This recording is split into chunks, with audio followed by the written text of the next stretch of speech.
오늘 말씀의 제목은 지혜로운 청지기가 되어, 지혜로운 청지기가 되어라는 제목으로 하나님 말씀 보겠습니다. 우리가 이제 세상을 살면서 이런저런 상황들 맞닥뜨리게 된단 말이에요. 그럴 때 우리는 어떤 기준으로 우리의 행동을 하는가, 어떤 결정을 하는가, 여러분들은 어떤 기준을 가지고 결정하십니까? 믿는 자들은 어떻게 행동해야 할 것인가, 어떤 선택을 하는 것이 믿는 자의 선택인가, 이런 고민해보지 않으십니까? 주님께 기도하고 응답받고 행동한다. 가장 좋죠. 가장 모범 답안이죠. 근데 언제나 기도하면 딱 응답이 딱딱 오든가요? 참 쉽지 않아요. 그리고 또 이게 하나님의 주님의 음성인지 또는 내 마음의 욕심인지 내가 내 자신에게 주는 말인지 분별하기 어려울 때도 있어요. 보통 이제 젊은 청년들이 이제 목사님한테 와가지고, 목사님, 내가 한 자매를 사귀고 있는데 이 자매와 내가 이렇게 결혼을 해야 될지 내가 고민이 됩니다라고 말을 해요. 근데 그럴 때 보면 이 자매는 모두 좋고 좋은 얘기를 많이 해. 그 다음에 마지막에 그런데 예수를 안 믿어요. 그럴 때 우리는 어떤 결정을 내려줘야 될까? 그런데 이런 고민을 먼저 내밀면 그렇게 하겠다는 얘기예요. 일반적으로 90%는 그 자매랑 헤어져라 한다고 해서 헤어지지 않아요. 그것은 이미 내 마음속에 결론을 가지고 목사한테 와서, 목사님, 나 이렇게 할 거니까 하나님한테 이거 승인 좀 내려주세요. 도장 찍어주세요. 이거밖에 되지는 않더라고요. 우리는 과연 여러 가지 선택 가운데서 여러 가지 상황 속에서 어떤 결정을 내리고 살아가고 있는가? 그 기준은 무엇인가? 우리는 많은 질문을 하면서 답을 구하며 그렇게 살아가죠. 그런데 그 질문 속에, 답을 원하는 질문 속에서 그때 그 적절한 그 답은 우리에게 그렇게 적절하게 오던가, 또한 정확한 답만을 우리는 우리 삶 속에서 요구하지는 않는가? 하나님, 이겁니까? 저겁니까? 하나님, 이렇게 할까요? 저렇게 할까요? 하나님이 뭐 부채도사입니까? 이렇게 할까요? 저렇게 할까요? 좀 오래된 책 중에, 아주 오래된 책 중에 예수님이라면 어떻게 하실까라는 제목의 책이 있습니다. 이 책이 성경 다음으로 많이 팔린 책이라고 할 정도로 아주 명작이라고 칭찬을 받습니다. 찰스 셸던이라는 목사님이 쓰신 책인데요. 1897년에 소설로 집필된 책입니다. 이 책은 지금까지 3천만 부 이상 팔린 책이라고 합니다. 그런데 처음에 출판사에서 무언가를 잘못했는지 저작권을 풀어버렸어요. 그래서 그렇게 엄청 많이 풀렸음에도 불구하고 이 찰스 목사님, 셸던 목사님이 돈을 많이 벌었는지는 모르겠습니다. 이 책의 이야기는 레이몬드 제일교회 목사인 헨리 맥스웰 목사에게 한 남루한 옷차림의 사람이 찾아옵니다. 그래서 도움을 구해요. 그런데 목사나 교회는 그 사람이 아무런 도움을 못 해줍니다.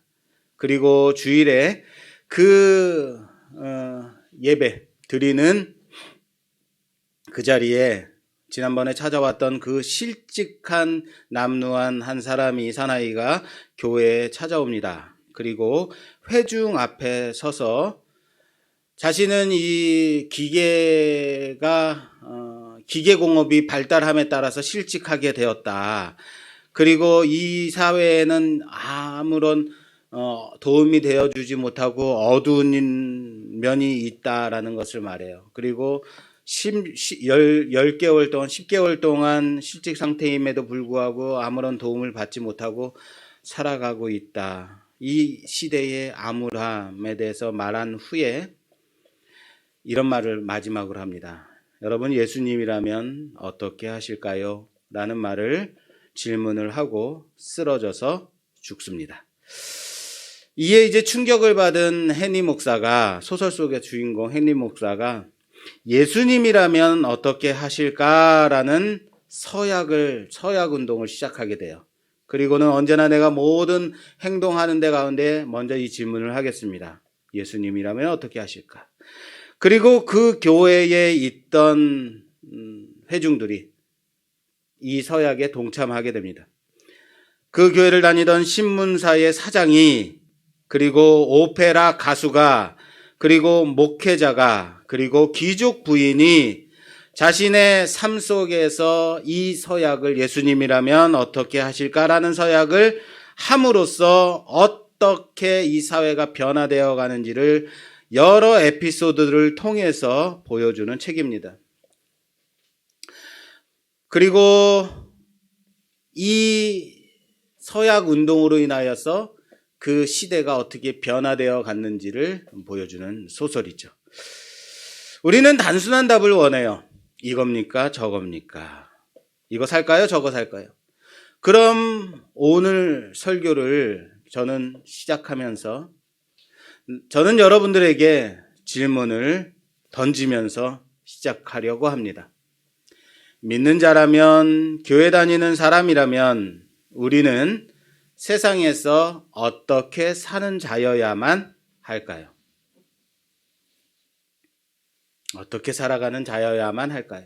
그래서 저는 오늘 이 본문, 이 지혜로운 청지기 이 본문을 시작하면서 4가지 질문을 다시 또 던지면서 본문을 좀 풀어보려 합니다.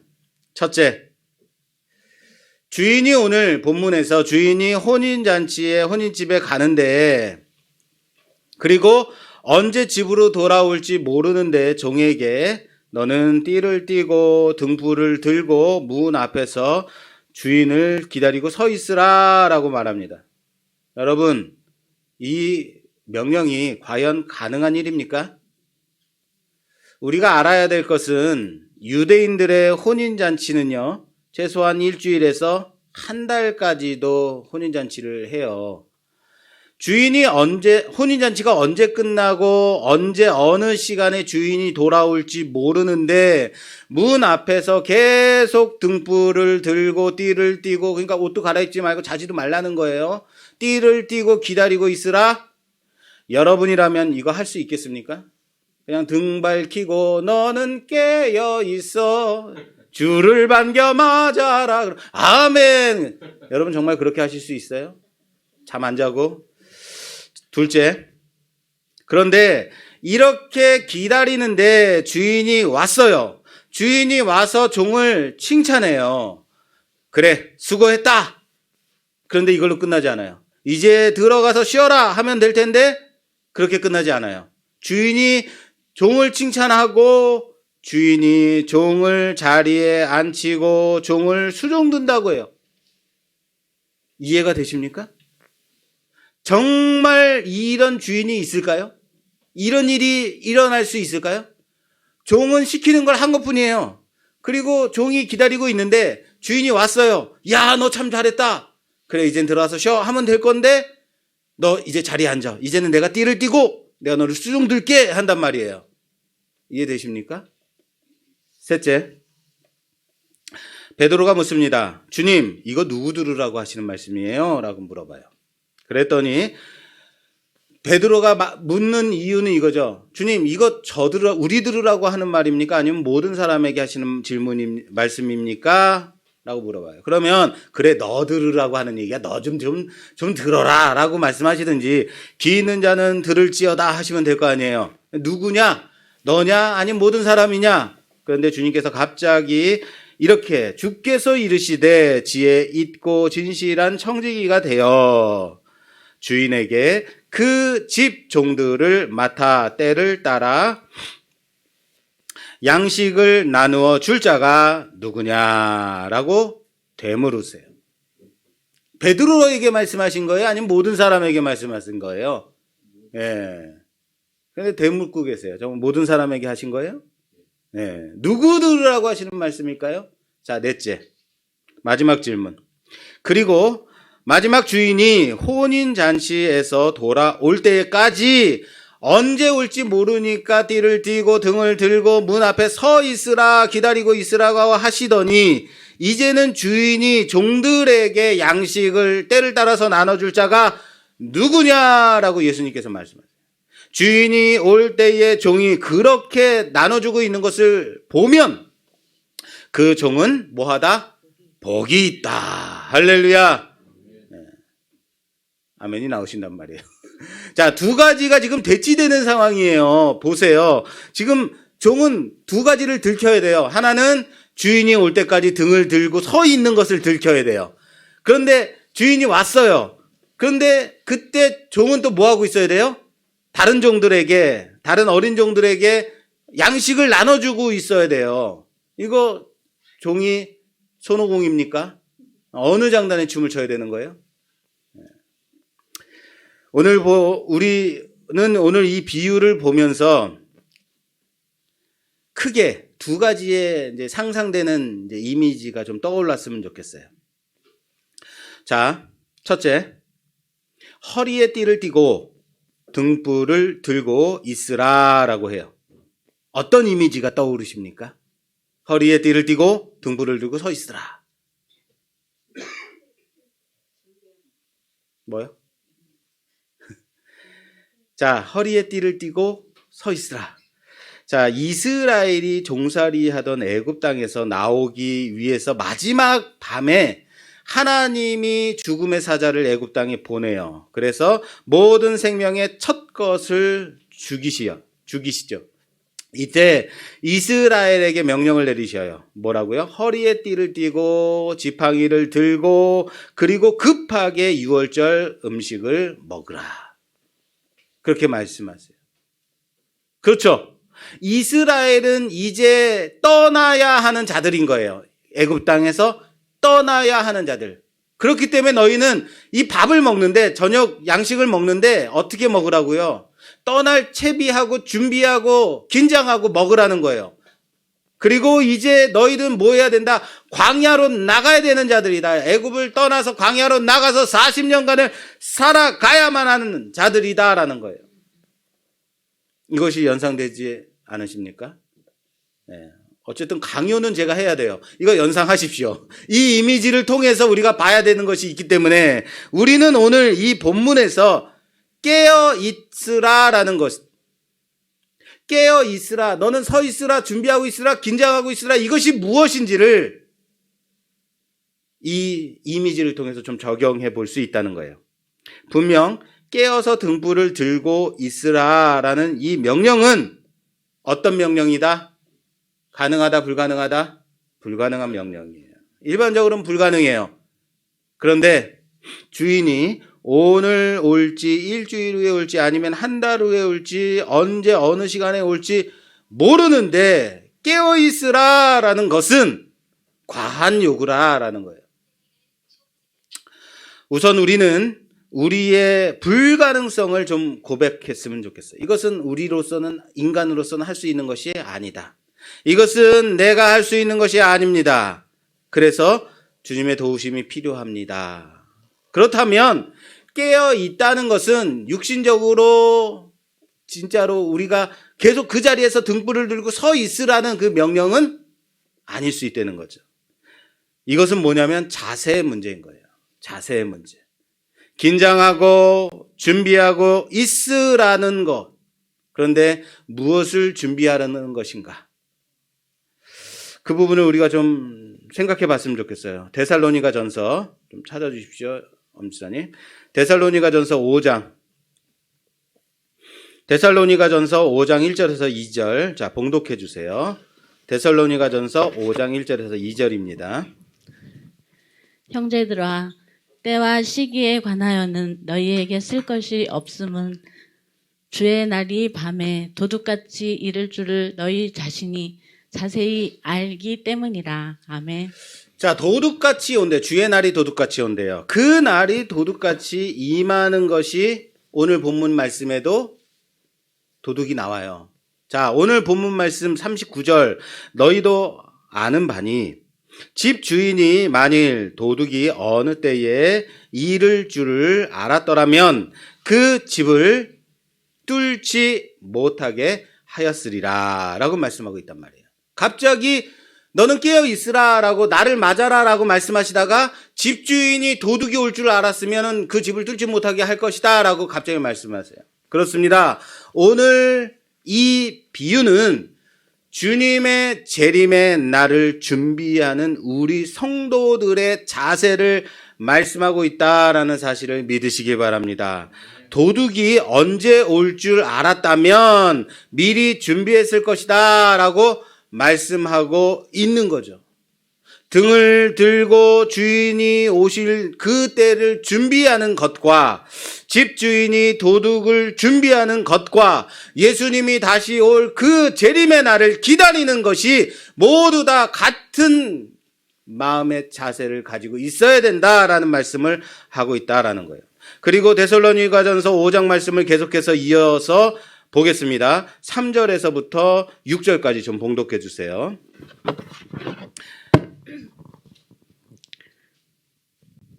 그들이 평안하다, 안전하다 할 그때에 임신한 여자에게 해산의 고통이 이름과 같이 멸망이 갑자기 그들에게 이르리니 결코 피하지 못하리라.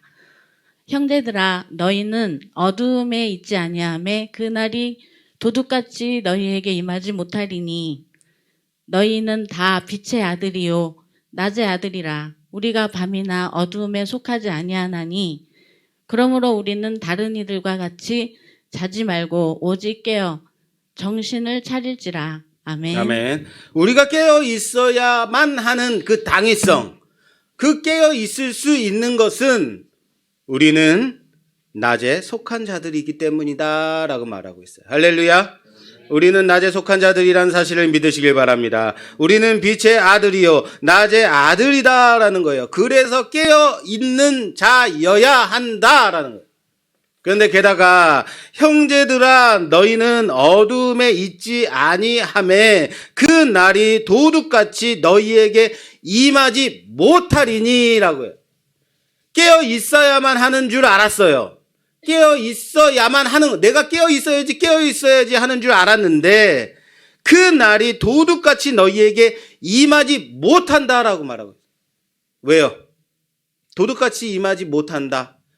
우리의 정체성은 주님께서 그렇게 해 주시겠다라는 그 안에 있기 때문에.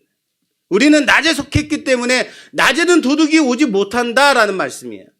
도둑같이 임하지 못한다. 왜? 우리는 낮에 속한 자들, 빛의 아들이기 때문에 우리는 그렇게 할 수 없는 자이지만 너희에게 도둑같이 임하지는 못할 것이다 라고 말씀하고 있어요. 이해되십니까? 자, 그렇다면 우리는 깨어있는 자들인데 그럼 자는 자들은 누굴까요? 자, 계속해서 읽을게요. 5장 7절에서 8절. 자는 자들은 밤에 자고 취하는 자들은 밤에 취하되 우리는 낮에 속하였으니 정신을 차리고 믿음과 사랑의 호심경을 붙이고 구원의 소망의 투구를 쓰자. 아멘. 아멘. 계속 마이크 들고 계세요. 자, 그렇습니다. 밤에 속한 자는 자는 자들인 거예요. 취하는 자들인 거예요.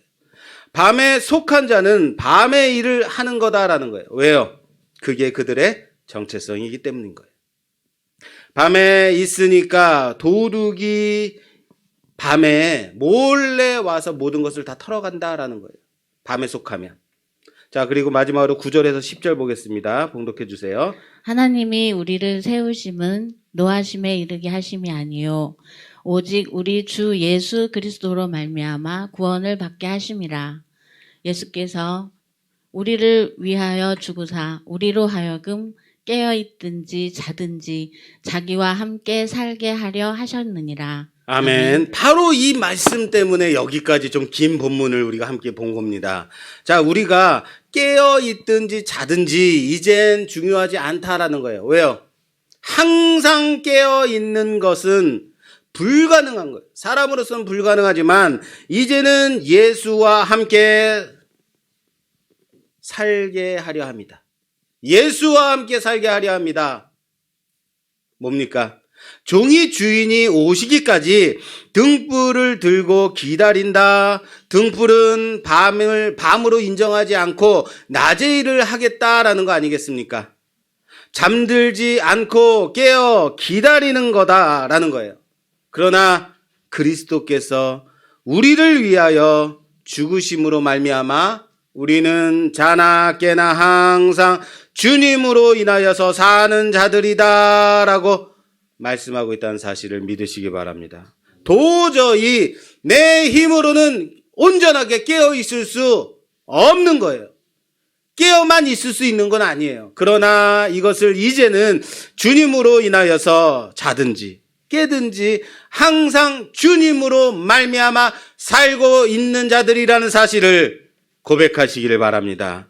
여러분, 교회에 있을 때는 성도요, 그리스도인이요, 세상에 있을 때에는 세상 사람으로 살아가는 자는 진실한, 진정한 그리스도인이 아닙니다. 세상 사람인 거예요. 내가 세상 속에 있든지, 교회 안에 있든지, 항상 그리스도로 살아가고 있음을 증명하는 자, 바로 성도라는 사실을 믿으시기 바랍니다. 깨어있다는 것은 항상 내게 맡겨진 그 사명에 집중하고 있다는 것을 의미합니다. 그 자세를 말한다 그랬어요. 종은 주인이 지금 멀리 혼인잔치에 갔다 하더라도 주인에게 모든 집중을 다 하고 있어야 한다는 거예요. 주인에게 집중해야 된다는 거예요. 무슨 말이에요? 자세의 문제라 그랬어요. 언제나 주인 앞에 내가 집중하는 자세여야 한다, 종은. 그런데 우리가 세상 속에서 세상 속에 살아간다 하더라도 세상에 속한 자가 아닌 오직 주님께 집중하며 세상을 살아가는 자들임을 깨어 증명해야 하는 자들이 바로 성도라라는 겁니다. 그래서 우리는 지금 띠를 띠고 등을 들고 주인을 기다리는 그 자세에 대해서 우리는 살펴봤습니다. 자, 두 번째 이미지. 이번에는요, 깨어있는 종을 주인이 와서 봤어요. 주인이 와서 보더니 주인이 띠를 띠고 수종을 든다라고 말하고 있어요. 자, 여러분, 어떤 이미지가 떠오르십니까? 또 강요할 거예요. 떠오르지 않으면. 주인이 종을 앉혀놓고 주인이 띠를 띠고 종을 수종든다 그래요. 어떤 이미지가 떠오르지 않습니까? 아, 할렐루야. 그렇죠. 요한복음 13장에 예수님이 잡히시던 전날 밤에 제자들의 발을 씻겨주시는 그 장면인 거예요. 과연 주인이 종을 수종드는 것이 가능한 일이냐? 가능하다라는 거예요. 주님께서 허리에 수건을 두르시고 제자들의 발을 씻겨주시는 주님. 그것이 연상되지 않느냐라는 거예요. 예수님께서 말씀하세요. 우리 좀 찾아볼게요. 요한복음 13장 12절에서 16절, 17절까지 12절에서 17절까지 좀 봉독해 그들의 주세요. 발을 씻으신 후에 옷을 입으시고 다시 앉아 그들에게 이르시되 내가 너희에게 행한 것을 너희가 아느냐 너희가 나를 선생이라 또는 주라 하니 너희 말이 옳도다. 내가 그러하다. 내가 주와 또는 선생이 되어 너희 발을 씻었으니 너희도 서로 발을 씻어주는 것이 옳으니라. 내가 너희에게 행한 것 같이 너희도 행하게 하려 하여 본을 보였노라. 내가 진실로 너희에게 이르노니 종이 주인보다 크지 못하고 보냄을 받은 자가 보낸 자보다 크지 못하나니 너희가 이것을 알고 행하면 복이 있으리라. 아멘. 아멘. 그렇습니다. 주인은 종에게 등불을 들고 내가 올 때까지 너는 기다리고 서 있으라라고 했습니다. 종은 주인의 그 명령에 따라서 서 있어 준비했을 뿐입니다. 그런데 주인은 종을 칭찬할 뿐만 아니라 도리어 자신이 띠를 띠고 종을 자리에 앉히고 종의 수종을 들더라라는 겁니다. 어떻게 이런 주인이 있을까? 어떻게 이런 일이 있을 수 있을까? 그런데 예수님께서 내가 주로 혹은 선생으로 본을 보였으니 라고 말씀하세요. 단지 잘했다 칭찬하는 것으로 끝나는 것이 아니다라는 거예요. 내가 본을 보여주었으니 너희도 가서 나와 같이 그리하라라는 말씀인 거예요. 그렇습니다. 두 번째 이미지를 통해서 우리는 무엇을 볼 수 있냐면 이제는 실천의 문제를 봅니다. 첫 번째 이미지를 통해서 우리는 자세의 문제를 봤다면 이제는 실천의 문제를 보게 됩니다. 그리고 오늘 비유는 베드로가 이렇게 질문하는 것으로 마무리돼요. 주님, 이거 누구 들으라고 하시는 말씀인데요? 라고 묻는 말씀으로 마무리가 됩니다. 자, 그러면 예수님께서 너 들으라고 또는 귀 있는 자는 들을지어다 하면 될 것인데 이제는 누가 지혜로운 청지기가 될 거냐라고 되물으시면서 말씀이 마무리됩니다. 자, 과연 누가 지혜로운 청지기가 될 것인가? 누가 지혜로운 청지기인가? 청지기로 부름받은 자는 누구인가? 자, 다시 묻겠습니다. 누가 지혜로운 청지기가 되었어? 누가 지혜로운 청지기 할 거냐라는 거예요. 누가 지혜로운 청지기 할 건가요? 오늘 이 말씀은 크게 두 부분으로 좀 나누어서 생각해야 한다라고 생각합니다. 우선 주인의 그 명령에 항상 깨어 준비하는 종의 자세, 그리고 둘째, 그렇게 깨어 있는 종이 주인이 오시기까지 자신에게 맡겨진 그 사명에 대한 바른 실천의 그 문제, 이 두 가지로 우리는 적용해 볼 수 있습니다. 주인께 집중하라고 맨날 주인 언제 오시는지 문만 바라보고 있어요. 이걸 원하는 걸까요, 주인이? 이게 과연 주인이 원하는 그런 바른 자세일까요? 계속 문만 쳐다보고 있는 거예요. 문만 계속 바라보고 언제 오시나, 이제나 오시나, 저제나 오시나, 일주일, 한 달 내내 그 앞에서 등만 들고 이렇게 서 있으라는 얘기예요? 그걸 과연 주인이 원하는 걸까요? 물론 우리 강아지 까미는요, 맨날 아내만 쳐다봐요. 아내만 기다려요. 방 안에 있어도 아내만 쳐다보고 있고, 데리고 나가면 바깥에서는 자기 볼일 봐야 되잖아요. 바깥에서도 아내만 쳐다보고 있어요. 과연 엄마가 요구하는 게 그걸까요? 사랑하는 여러분, 청지기는 자기에게 맡겨진 그 일들을 수행하는 자인 거예요. 주인이 오시는 그 문만 바라보고 있으면 주인의 집일은 어떻게 될까요? 주인집의 일은 아무것도 하지 않으니까 엉망이 되지 않겠습니까? 나는 주인님이 언제 오실지 모르니까 난 기다리라고 하셨으니까 계속해서 등불을 들고 난 저 문만 바라보고 있어야 돼 라고 하면 이게 맞는 얘기냐라는 거예요. 정말 맞습니까? 오늘 42절 43절 말씀이 이렇게 되어 있습니다. 보여주세요. 주께서 이르시되 지혜 있고 진실한 청지기가 되어 주인에게 그 집 종들을 맡아 때를 따라 양식을 나누어 줄 자가 누구냐? 주인이 이를 때에 그 종이 그렇게 하는 것을 보면 그 종은 복이 있으리로다. 할렐루야. 할렐루야. 지혜로운 청지기는 내게 맡겨진 주인의 그 일을 지혜롭게 감당하는 자, 진실하게 감당하는 자, 그게 지혜로운 청지기인 거예요. 내가 나누어주는 사람이라고, 내가 권세 있는 자라고 내 마음대로 착복하고 내 것이냥 그렇게 휘두르고 그렇게 하는 자 아닌 거예요. 때를 따라서 양식을 공급해 주는 자, 내게 맡겨진 그 영혼들에게 항상 공급할 줄을 아는 자가 바로 지혜로운 청지기라는 사실을 믿으시길 바랍니다. 하나님은 이스라엘에게 율법을 주셨어요. 율법을 왜 주셨어요? 율법을 왜 주셨을까요? 율법을 지킴으로 죽지 말라고 주신 거예요. 너희는 다 죽는 자들이다. 이미 죽은 자들이다. 그러나 이 율법을 지킴으로 말미암아 죽지 말아라라고 율법을 주셨어요. 그러나 그 누구도 율법을 지킴으로 말미암아 생명을 얻는 자, 죽지 않는 자가 있더라 없더라? 없더라는 거예요. 하나도 없더라는 거예요. 도리어 이스라엘은 율법을 지키라고 주셨는데 그 글자 하나하나만 지켜보더라는 거예요. 그 글자만 지켜보더라라는 거예요.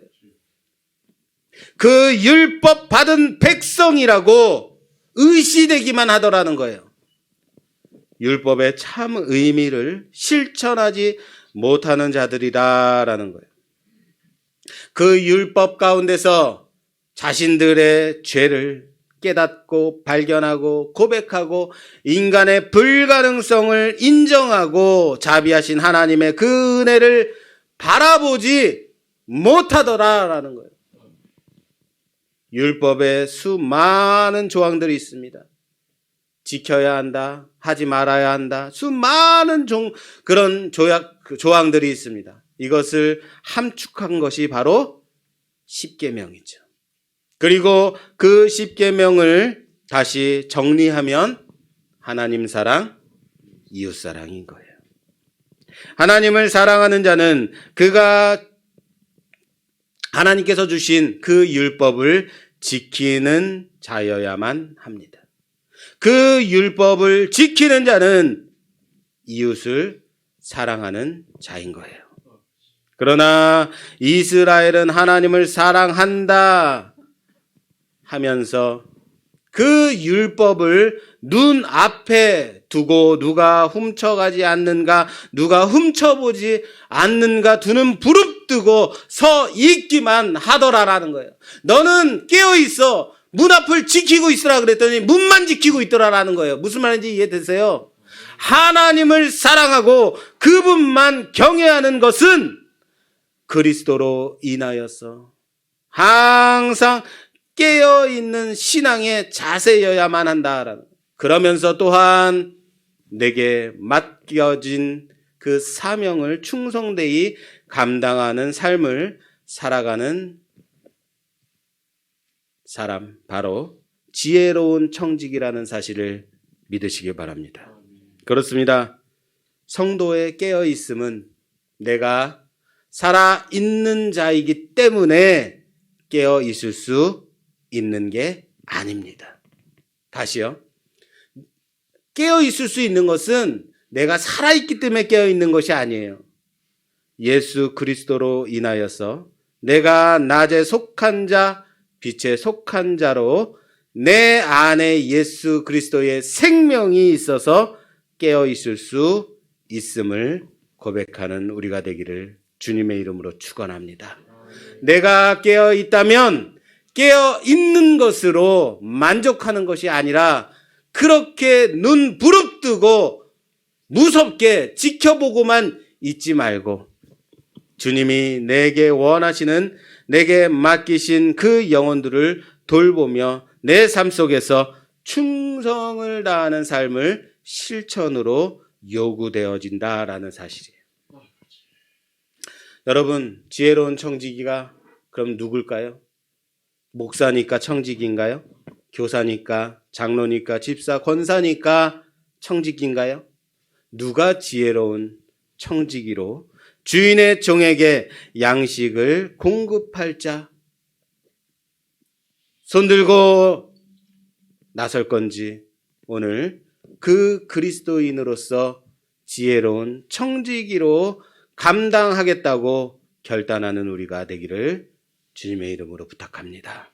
주님을 바라보는 자세와 그리고 내게 맡겨진 그 삶에 대한 태도를 바르게 하며 지혜로운 청지기로 하루하루 우리가 주님의 오심을 기다리며 등 밝히고 감당하는 우리가 되기를 바랍니다. 베드로는 그래서 그 지혜로운 청지기가 누군데요? 라고 물어요. 그 지혜로운 청지기가 누군데요? 라고 물어요. 무슨 말입니까? 누구를 청지기로 세우실 건데요? 라고 묻는 거예요. 여러분, 청지기로 세우시면 하겠습니다라는 말 아닌가요? 부름받은 자는 그렇게 실천하겠다라는 것 아닌가요? 부르면, 나를 교사로 세우시면, 나를 임원으로 세우시면, 나를 권사로, 장로로 세우시면, 그러면 충성을 다하겠습니다. 열심을 다하겠습니다. 정말 그렇게 세워야만 일하실 건가요? 올 한 해가 저물고 있습니다. 이제는 근 한 달 조금밖에 남지 않았습니다. 올 한 해 코로나 때문에 이것저것 핑계대면서 어쩔 수 없이 아무것도 하지 못했어요. 또한 내 주변에 내 자신만 점검하고 내 자신만 돌보느라고 이웃을 돌보지 못했어요. 그런데 벌써 2020년이 막바지로 달려가고 있다는 거예요. 이제 우리는 먼저 예수님이라면 어떻게 하셨을까라고 내게 질문을 던지며 살아가는 자들이 되었으면 좋겠습니다. 부모로, 직분자로, 또한 운전하는 사람으로, 안마사로, 세상 속에서 이런 모습 저런 모습으로 살아갈 때 내가 그 모습 가운데 살아가면서 이때 예수님이라면 나의 답이 되시고 나의 본이 되심을 믿고 그렇게 살아가는 우리가 되었으면 좋겠습니다. 누가 지혜로운 청지기가 되어 이 일을 하겠느냐라는 주님의 그 물으심에 우리는 주님이라면 지혜롭게 고민하며 나아갔으면 좋겠어요. 주님의 그 음성이 여러분 들리십니까? 주님의 부르심이 들리십니까? 내가 직분을 받았기 때문이 아니라 주님의 그 부르심에 응답하는 거예요. 그 부르심대로 내게 맡기신 그 시간들을 살아내는 거예요. 나태하지 마십시오.